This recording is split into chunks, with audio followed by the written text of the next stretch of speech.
C'est une femme que tout le monde devrait connaître et elle s'appelle Elena Cornaro Piscopia.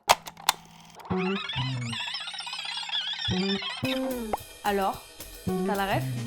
Le 25 juin 1678, à Padoue, dans le nord-est de l'Italie, une femme de 22 ans reçoit un diplôme de l'université. Elena Cornaro Piscopia devient la première femme au monde diplômée d'un titre universitaire et d'un doctorat en philosophie. Et le combat, tu t'en doutes, n'a pas été mince. Elena Cornaro Piscopia est née dans l'une des familles vénitiennes les plus influentes de son époque. Son père se rend très vite compte de ses capacités et va utiliser sa fille pour contribuer au prestige du nom de la famille. Alors tout est bon pour lui offrir les meilleures leçons de la part des meilleurs professeurs de son époque.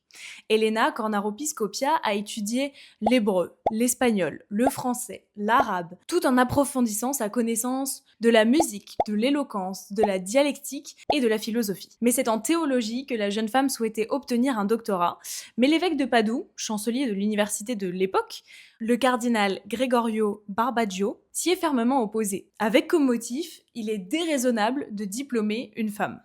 Ben voyons. Suite à l'insistance du père de Helena, elle obtient tout de même le droit de suivre un diplôme, mais en philosophie, dont elle sera diplômée, comme on le racontait au début de ce récit. Elle ne pourra toutefois pas se consacrer à l'enseignement, mais travaillera une grande partie de sa courte vie. Elle meurt à 38 ans et laisse peu de traces derrière elle. En effet, Elena Cornaro Piscopia avait demandé que ses écrits soient détruits à sa mort. Maintenant, tu pourras plus dire que t'avais pas la ref.